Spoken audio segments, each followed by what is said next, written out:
investigaron.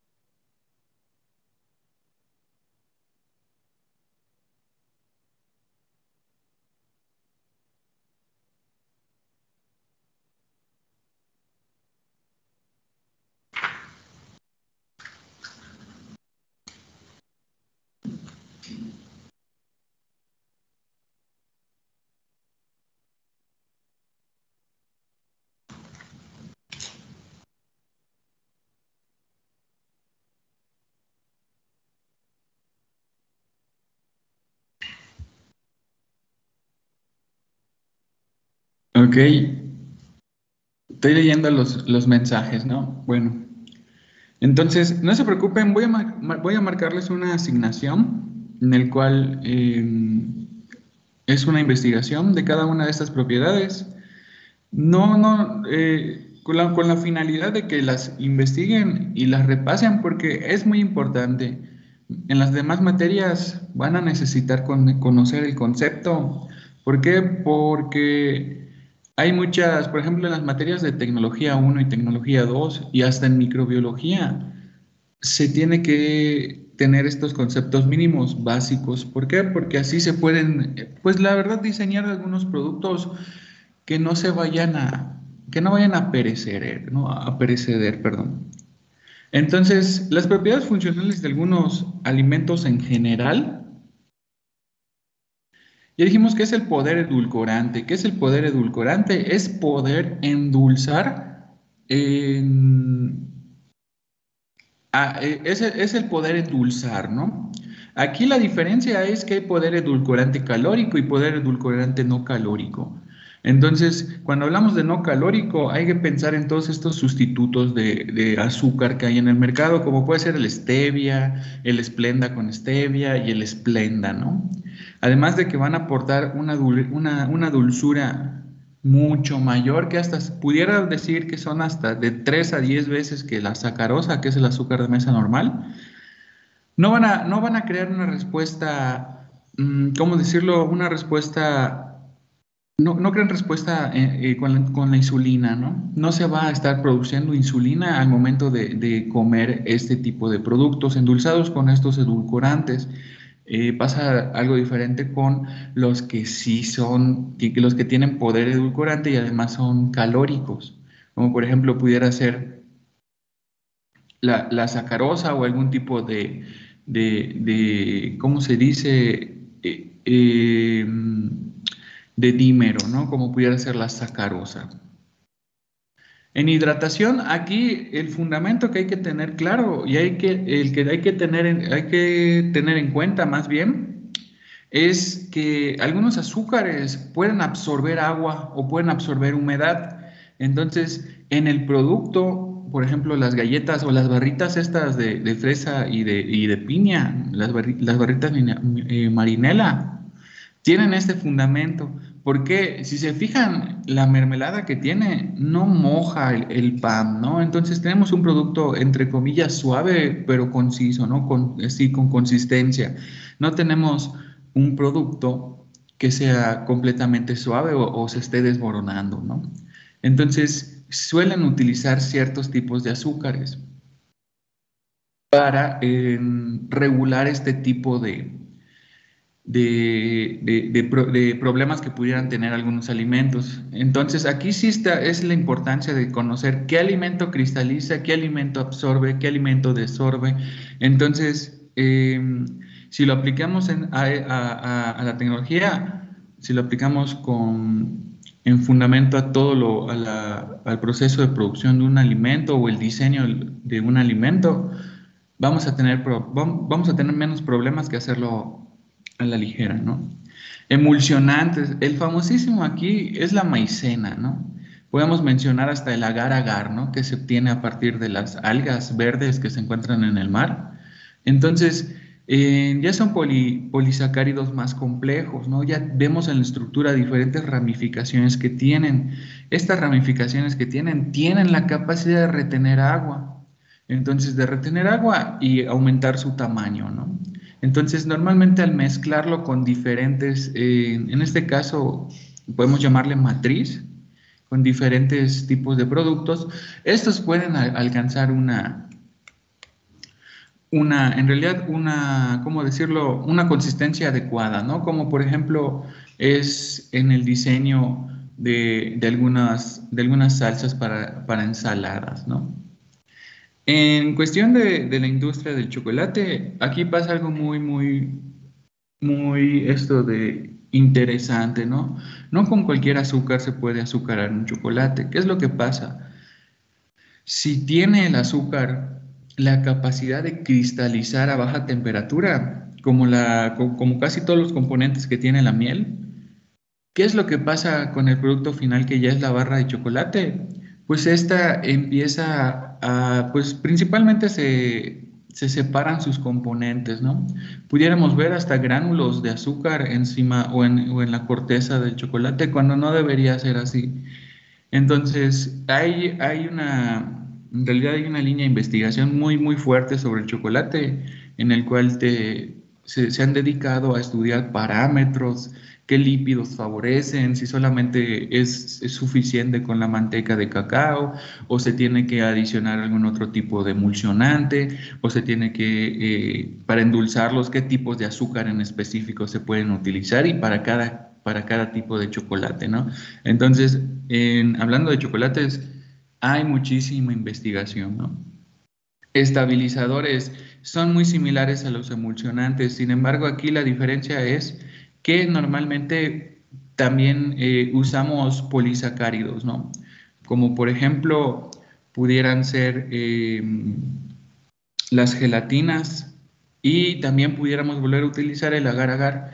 Hoy en día está de moda en el mercado los productos que no tienen relación con los animales, ¿no? Que prometen ser completamente veganos y siempre que es un producto vegano va de la mano que es orgánico, ¿no? Vamos a ver cuáles son las diferencias de esas terminologías que se usan en la industria, que son meramente mercadotécnicas, ¿no? ¿Qué es lo que pasa cuando un sector de la población quiere dejar de comer cualquier producto derivado de los animales, ¿no? Pues se crea un nicho y hay una oportunidad para desarrollar nuevos alimentos para poder satisfacer esas necesidades.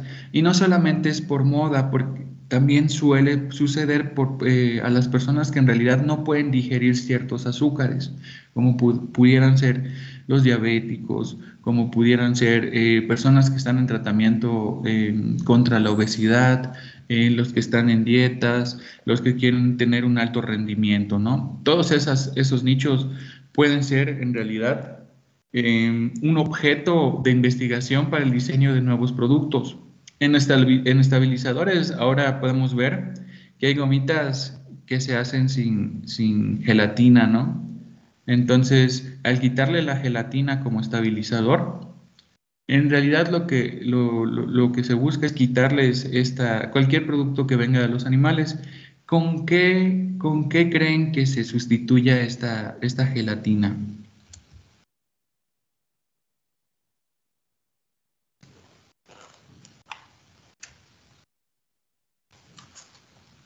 ¿Con alguna enzima de la fruta? ¿Con alguna? ¿Me lo puedes repetir? ¿Podría ser con alguna enzima de una fruta? Ok, con alguna enzima. ¿Qué es lo que pasa con las enzimas, no?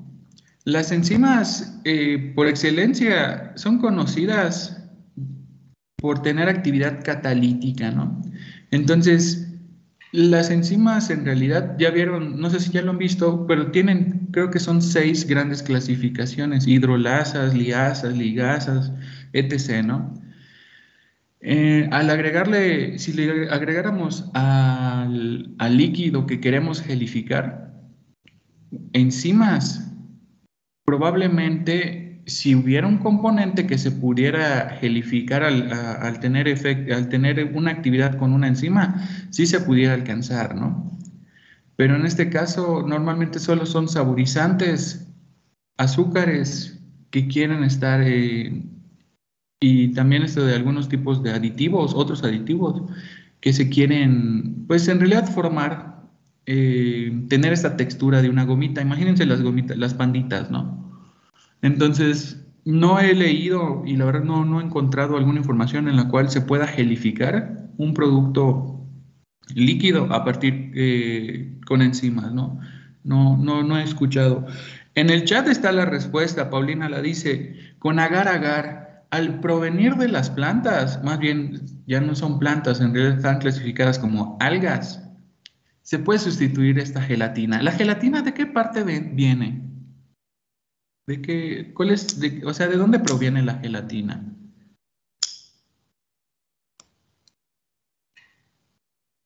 ¿Alguien sabe? ¿De la Es algo grenetina? que tiene que ver con los huesos de los animales, ¿no? Ok. Huesos de animales. ¿Quién más iba a decir? Casi no lo escuché. Ah, perdón, ¿de la Por- grenetina, profe? Creo que es de lo la, mismo. también de la grenetina. Ok, está relacionado, Baruch. ¿De dónde viene la grenetina?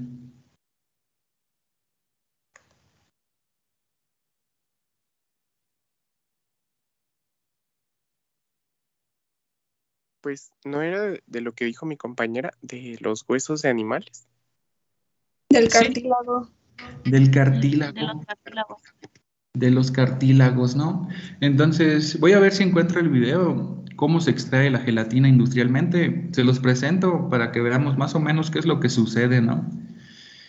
Entonces, al enterarse de esto, muchas personas creen que en realidad esto ya es más como que una manera, una forma de pensar, ¿no?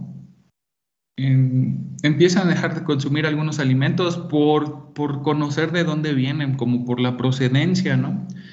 Entonces, a veces es un limitante para todos los que nos especializamos en alimentos, ¿no? Imagínense, si en alimentos no lo quieren comer porque vienen de los cartílagos de animales, imagínense el desarrollo de una vacuna, ¿no? Entonces, hay mucha problemática. Si ustedes se quieren dedicar a la investigación o quieren dedicarse a la industria, bueno, en la industria no hay tanto problema, a menos que se cambien directamente todos los protocolos. Si alguna vez algún nicho de la población, decide no consumir el producto, ¿no? ¿Qué pasa en la investigación? La investigación es un poco más movido. ¿Por qué? Porque se busca una solución a estas problemáticas, ¿no? Entonces, así nació el detalle, ¿no? De la utilización del agar-agar. Aunque ya se utilizaba hace miles de años para gelificar algunas comidas en algunos países, como por ejemplo Japón, hoy en día ya se utiliza a nivel mundial. Entonces, es interesante, ¿no? Aunque desde mi punto de vista, a mí me da igual, ¿no? Consumir algo de agar-agar o contra consumir algo que viene principalmente de cartílagos, me da igual. Es más barato consumir la gelatina que el agar-agar. El agar-agar es mucho más caro. Entonces, aquí hay como que estos puntos que sí nos hacen reflexionar, ¿no? Luego están los espesantes. ¿Alguien conoce cuál es uno de los componentes principales que tienen las jaleas o las mermeladas? Además de la fruta y el agua y el azúcar.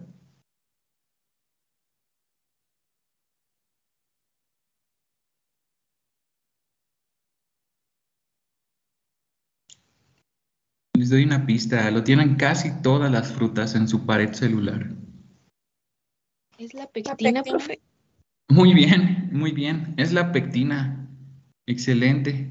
Es la pectina. Y la pectina también es un carbohidrato. Entonces, se necesita pectina, por ejemplo, para gelificar ciertos alimentos, ¿no? Como son las gelatinas, las jaleas y las mermeladas. Entonces, Hay muchas utilidades que se les puede dar a cada uno de estos, a los carbohidratos en general, ¿no? Ya si son estructurales, ya si son de reserva de energía, ya si son disacáridos, ya si son también monosacáridos. Hay algunos que pueden sufrir alguna modificación para poder ser más útiles, como lo que pasaba con el estebiócido el glucósido, ¿no? El glucósido de stevia presentaba que tenía una parte en la molécula que era muy amarga, entonces no endulzaba.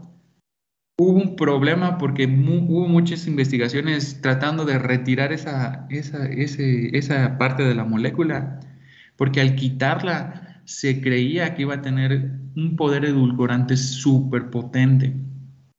Hasta ahorita se sigue trabajando en eso porque no hay una enzima que corte en ese enlace, ¿no? Lo que se recurrió es mejor darle un tratamiento, extraerla como normalmente se hacía en la antigüedad, clarificarla, porque al momento de extraer este azúcar es de un color ámbar, un color amarillo o hasta verdoso. Se le da un blanqueamiento y se mezcla con sacarosa. Entonces, ojo aquí, si ustedes consumen algún tipo de edulcorante no calórico, revisen al momento de si lo van a volver a comprar, que no tenga sacarosa, ¿no? O que no tenga ninguna de estas, para que puedan darle en realidad pues el aporte que ustedes necesitan, ¿no? Si esto no les afecta o no están en plan de perder, por ejemplo, de seguir un régimen nutricional, no habría problema, pero hay algunos productos en el mercado que no cumplen con lo que dice su etiqueta. Entonces, si llegan hasta análisis de alimentos, probablemente si yo la vuelvo a dar, esa materia, vamos a hacer esto de pruebas se llaman análisis proximales, para poder determinar si en realidad un producto cumple con las especificaciones de la etiqueta. Con los análisis proximales vamos a poder en realidad saber cuáles son los contenidos nutricionales de cada alimento. Entonces se va poniendo interesante, ¿no? Ahorita hay que enfocarnos primero en la teoría, en las bases, para que conforme vayan avanzando se vayan especializando más. Muy bien, y los gelificantes es casi lo mismo, nada más que aquí va a depender la concentración y la cantidad que se agregue para que pueda llegar a tener esta cierta particularidad, ¿no? Como por ejemplo, igual podemos usar agar-agar para las tartaletas que se venden, ¿no? Se mezcla con azúcar, con un endulzante, más agar-agar, se calienta y luego se recubren las frutas y da esa tonalidad como que de espejo, ¿no? O como reflejante. Y hay muchísimos más. Vamos a continuar, ¿no? Aquí hay algo muy interesante y es algo que se debe tener en cuenta. A veces los monosacáridos tienden a sufrir reacciones. Entonces, antes de introducirlos al producto o después de ya tener el producto terminado, se dice que todas las moléculas de carbohidratos pues poseen un grupo hidroxilo, ¿no?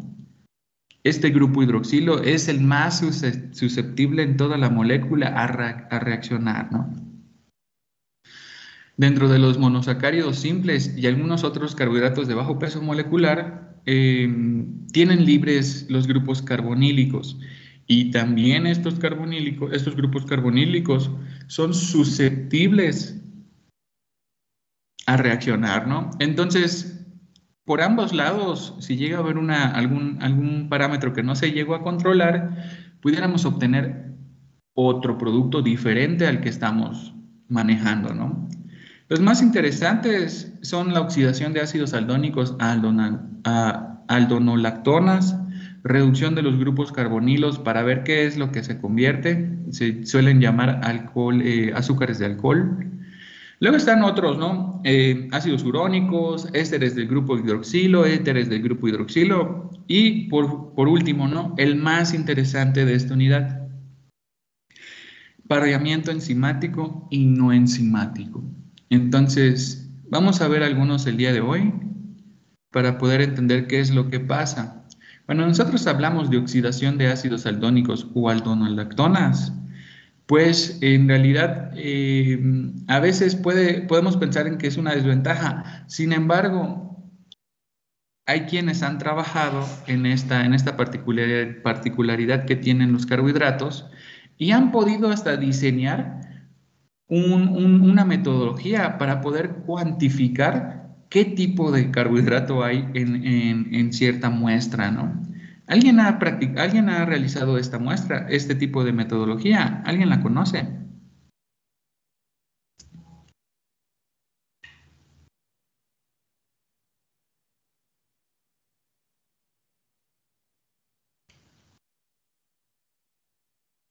Es para comprobar si hay en realidad, es la práctica que se utiliza para determinar azúcares reductores y no reductores.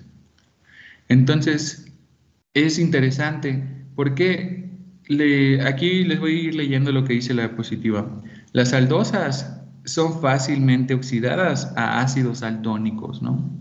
Entonces, se realiza una reacción que se utiliza principalmente para tener una cuantificación de azúcares, ¿no? El valor que nos arroja o la data o la información va a ser cuantitativa. Se utiliza el reactivo Fehling. El reactivo Fehling en realidad no es más que una solución de cobre con aldehído, ¿no? Entonces, al momento de mezclarlo con la solución de azúcares, tienden a precipitar. Se tiene que homogenizar, se mezcla y dice, el reactivo Fehling va a precipitar como óxido de cobre. Entonces, al convertirse en óxido de cobre, pues va a haber un cambio de coloración, en realidad va a haber un cambio de color azul a color rojo. Entonces, ¿qué es lo que le está pasando al cobre? Se está reduciendo. Entonces, al ver este cambio de coloración, nos podemos dar cuenta que hay algo que está reduciendo al cobre. Entonces, aquí, si nosotros ya conocemos cómo es en realidad que funcionan, cuál es la estructura básica de de un monosacárido, sobre todo las aldosas, vamos a poder utilizar esta metodología para poder contar cuántos son los carbohidratos no reductores presentes, ¿no? Luego, también vamos a ver la reducción de los grupos carbonilo. Entonces, ¿qué es esto, no? ¿De qué trata la reducción de los grupos carbonilos? En realidad esto es muy interesante, igual, casi todo lo que vemos es muy interesante, pero en realidad entender esto de cómo van reaccionando los azúcares nos puede dar una idea para poder planear una estrategia experimental y poder realizar un proyecto, ¿no? Por ejemplo, les voy a ir leyendo también. La hidrogenación consiste en la adición de un hidrógeno a un doble enlace. Yo creo que aquí todos estamos de acuerdo, ¿no? Que esto significa la hidrogenación, ¿no? Entonces, al hidrogenarse, ¿qué se está agregando a la molécula?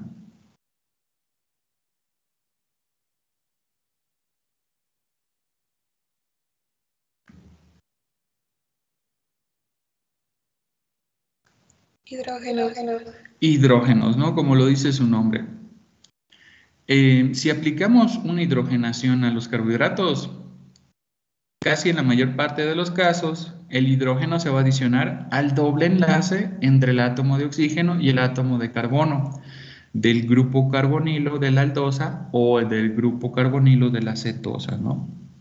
La hidrogenación en este caso de la O-glucosa, se lleva a cabo fácilmente con hidrógeno en forma de gas, ¿no? Entonces, en forma de gas a bajo presión y en presencias del reactivo de níquel-Rani. Entonces, ese es uno de los protocolos que se puede hacer para convertir o para reducir a ciertos azúcares. El producto de la reacción es el D-glucitol. Los alditoles ya se convierten, ¿no? Después de ser reducidos, se convierten en alditoles que ya son conocidos como polihidroxialcoholes o polioles. ¿Alguien ha escuchado qué es un poliol o conoce los polioles o los polihidroxialcoholes? Son azúcares de alcohol, ¿no? Son azúcares de alcohol. ¿Me puedes dar un ejemplo? ¿Alguien puede dar un ejemplo que se utilice en la vida diaria?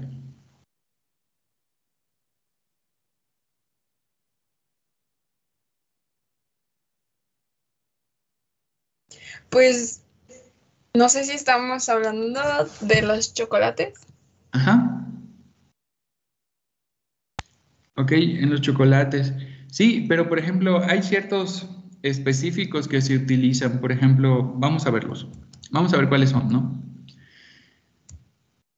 Cuando se reduce la D-glucosa o la dextrosa, ahí tenemos una imagen, ¿no? La D-glucosa se reduce y se le agrega un hidrógeno, ¿no?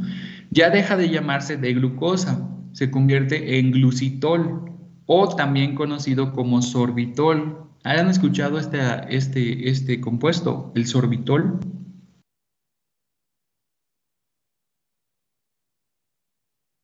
En medicamentos y según yo en los chicles. En medicamentos y en chicles. Sí, por ejemplo, hay una marca que se llama Orbit y el edulcorante que utilizan es el sorbitol. Entonces, ¿qué es lo interesante que tiene el sorbitol? Que normalmente se usa también en pasta de dientes, se utiliza en medicamentos, se utiliza también en chicles y todo lo que tenga que ver con aseo bucal. ¿Por qué? Porque, por ejemplo, les voy a hablar de los chicles, ¿no? Se busca un azúcar que endulce, pero que no aporte calorías. ¿Con qué finalidad se le agregaría sorbitol a los chicles?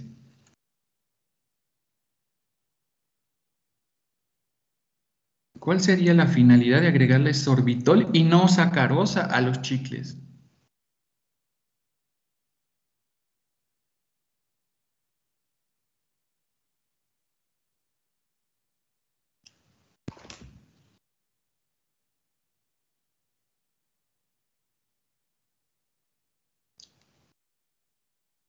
Le doy un puntito extra al que me responda. Profe, ¿no tiene que ver con las caries o algo así?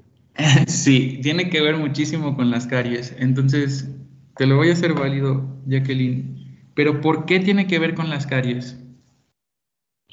Porque el azúcar es lo que los provoca, ¿no? ¿Ok?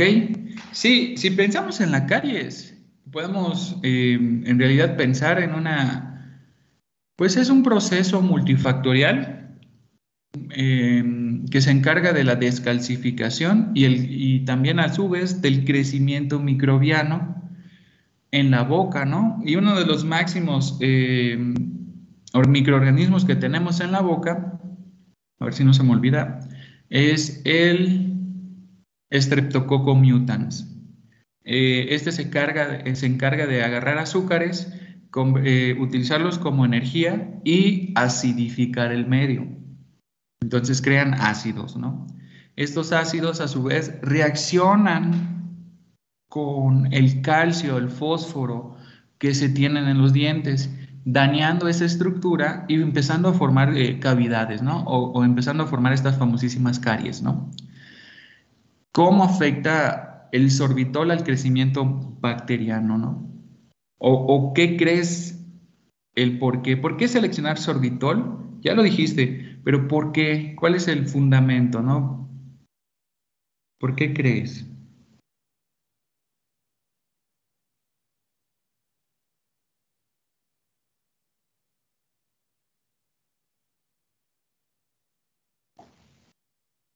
¿En qué estará?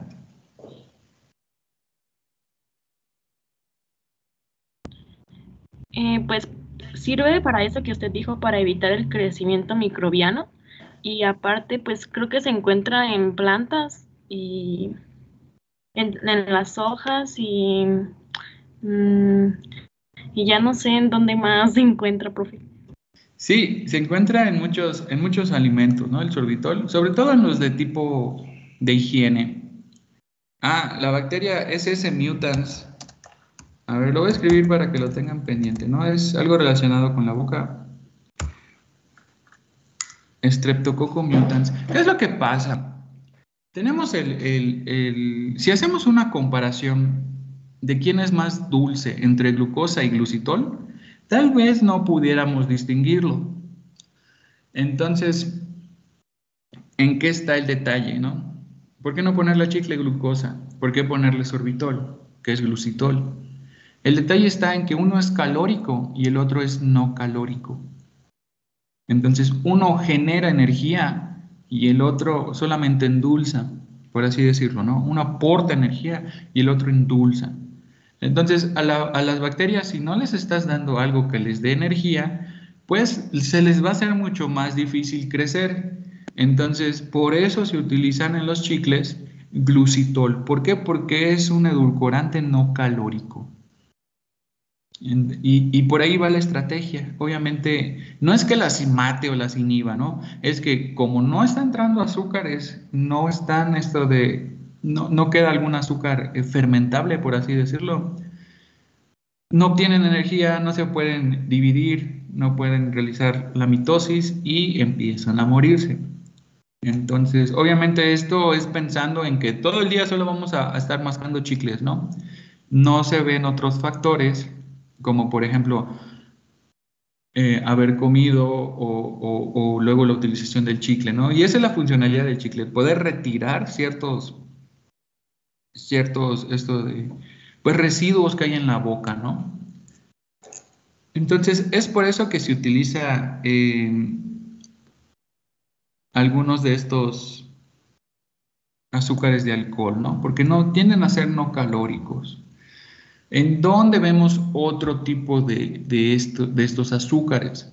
Bueno, cuando sufre una reducción, en este caso la fructosa, podemos obtener en combinación glucitol y manitol.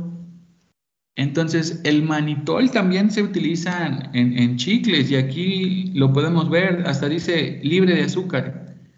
¿Cómo es que en realidad estos chicles tienen cierto dulzor?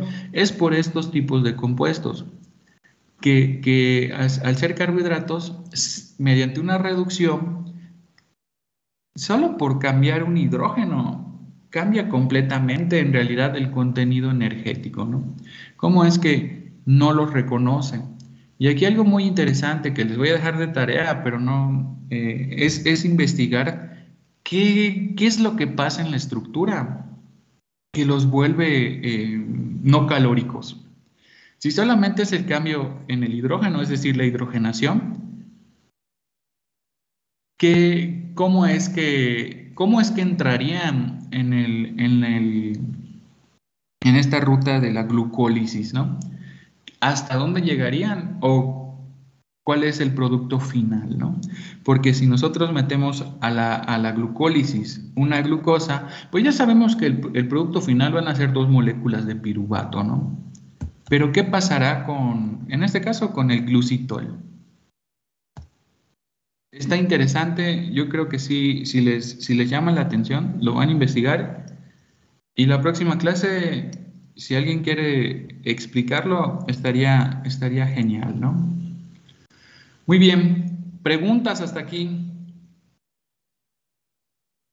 ¿Alguna?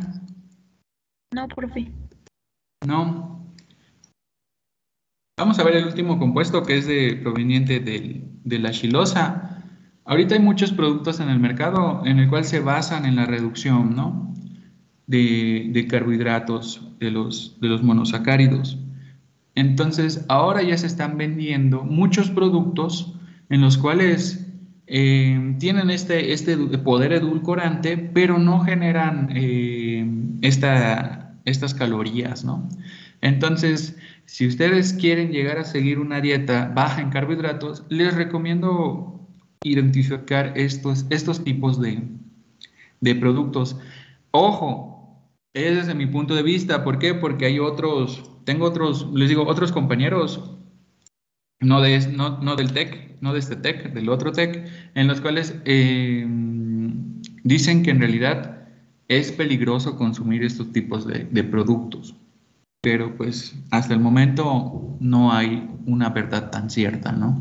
Entonces todavía hace falta pues algunas pruebas para poder decir que si son completamente saludables o son dañinas, aunque ciertas organizaciones ya las han aceptado y han hasta dado la ingesta diaria recomendada. Esto no los absuelve de que sean completamente seguros, ¿no? Muy bien.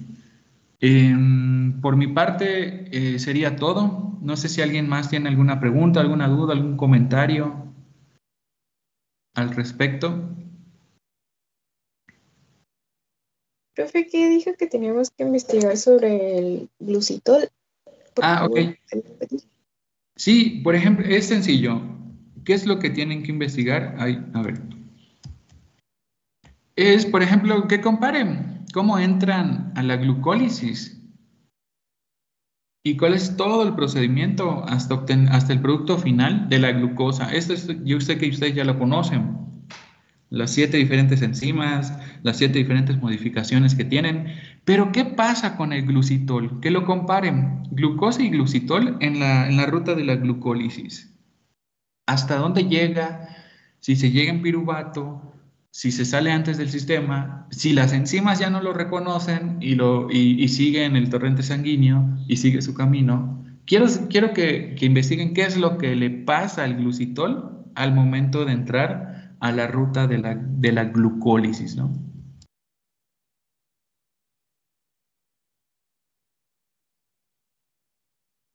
¿Sí me expliqué? Gracias.